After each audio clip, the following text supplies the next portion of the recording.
사사기의 마지막 내용은 에브라임의 한 레위인이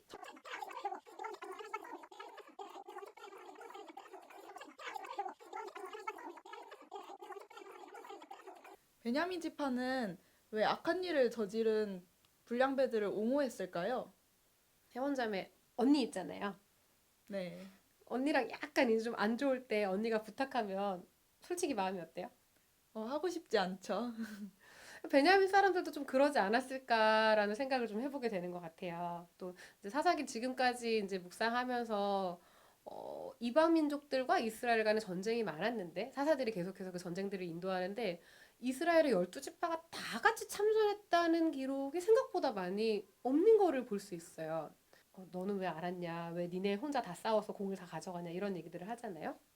그래서 이 지파들 간에 약간 연합되지 못하는 모습 그런 것들 사실 볼 수 있게 되는데 베냐민 사람들도 약간 그런 견제가 있지 않았을까. 우리 지파 일에 상관하지 마세요. 약간 반대로 한 가지 질문을 좀 던져보고 싶은데 근데 이스라엘 지파들이 이제 미스바에 모였다가 전쟁하기 전에 이제 베델로 올라가는 거를 볼 수 있는데 이 베델은 언약궤가 있고 대제사장이 있는 중앙 성소입니다. 근데 이 평소에는 이스라엘 사람들이 다 각자 자기 땅에 살고 있고 그 땅에 또 레위인들이 있어요. 근데 그러면은 자기 땅에서 예배를 드릴 수도 있을 것 같은데 꼭 예배 드릴 때, 그러니까 제사 지낼 때는 한 장소로 모이도록 하나님이 말씀하신단 말이죠. 왜 꼭 한 장소에 모여야 될까요? 또 저희도 지금 막 모이지 못하고 있잖아요. 코로나 때문에. 본당에 모이지 못하고 각자 처소에서 온라인으로 예배를 드려야 되는 상황 가운데 있기도 한데 그게 또 약간 편하게 느껴지기도 한단 말이죠, 솔직하게. 근데 그렇다면 모이지 않고 그렇게 그냥 예배하는 게 대체 왜 편하게 느껴질까?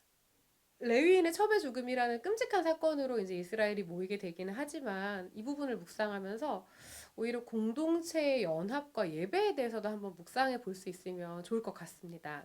예배할 때 분명히 한 장소로 모이라고 하나님께서 말씀하셨는데 그렇다면 하나님께서 특별히 공동체 예배를 어떻게 받으시는지 우리가 어떻게 나아가야 할지 그런 부분들도 같이 또 묵상해 볼 수 있으면 참 좋을 것 같아요. 기브아의 전투에서 앞에 두 번은 베냐민 지파가 이기고 세 번째가 돼서야 이스라엘 지파가 나머지 지파가 이기는데 하나님께서 그렇게 하신 이유가 무엇일까요? 우리가 볼 때 베냐민 지파는 좀 나쁜 사람들 같죠, 확실히. 그렇다고 그럼 이스라엘의 나머지 지파들은 선하냐?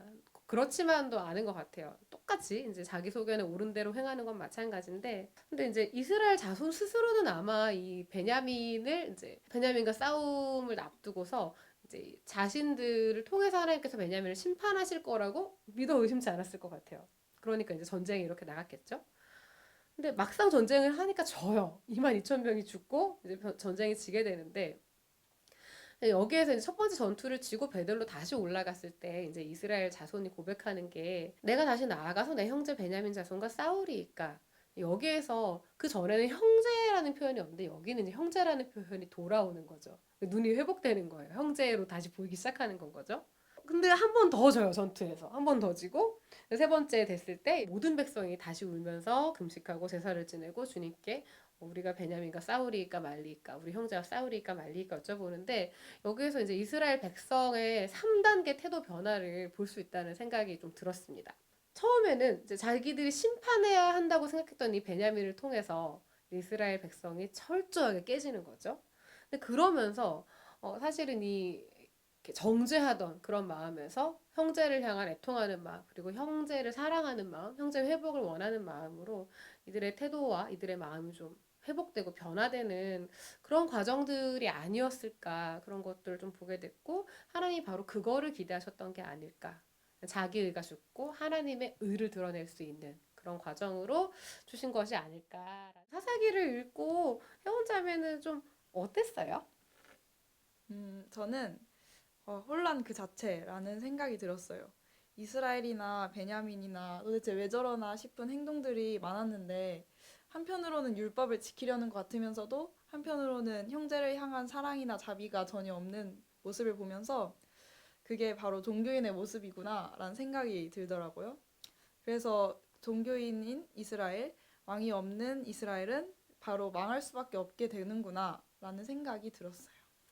그래서 사사기가 계속 그때 왕이 없으므로라는 표현을 계속 하는 것 같아요. 사사들이 다스리고 이제 싸우지만 왕은 아니었죠. 근데 하나님은 근데 자신이 왕이라는 것들을 계속 우리에게 그리고 이스라엘 백성에게 이제 알려주기 원하시는 것 같아요. 근데 이제 이스라엘 백성은 아, 네. 근데 진짜 왕 언제 주실 거예요? 계속 그렇게 나가는데 저희가 사사기 다음에 이제 룻기를 보게 됩니다. 실제로 성경의 다음 건도 룻기인데요. 이제 사사 시대에서 왕정 시대로 넘어가는 이 과정에서 어떻게 보면 하나님께서 결국 이렇게 왕을 달라고 이렇게 백성이 얘기하는 것에 결국 이렇게 아, 그래, 줄게, 약간 이렇게 주시는 건가 싶을 수도 있는데 사실은 하나님을 정말 왕으로 인정하고 예배하고 사랑하는 다윗이라는 왕을 통해서 진짜 왕, 우리의 진짜 왕이신 예수 그리스도를 또 드러내시고 우리에게 보내주시는 그런 큰 그림을 룻기를 통해서 볼 수 있는 것 같습니다. 그래서 우리가 기대하거나 예상하지 못한 방식으로 왕의 계보가 준비되는 것을 룻기를 통해서 함께 또 볼 수 있으면 좋겠습니다. 그리고 이제 이 사사기를 마무리하는 이번 끼니를 통해서는 아까 혜원자매님도 얘기 줬지만 되게 혼란스럽고 아, 얘는 왜 이러지 이렇게 보일 수도 있는데 그 가운데서 오히려 그렇다면 왕이신 하나님께서 다스리시는 나라의 모습은 원래는 어떤 것인지 그리고 그 나라의 백성으로서 우리는 어떻게 살아가야 하고 또 어떻게 살아갈 수 있는지 그것들을 오히려 또 묵상해보고 또 고민해보고 그렇게 살아가게 되는 그런 끼니 묵상이 되었으면 좋겠습니다. 그럼 끼니 챙겨 드세요.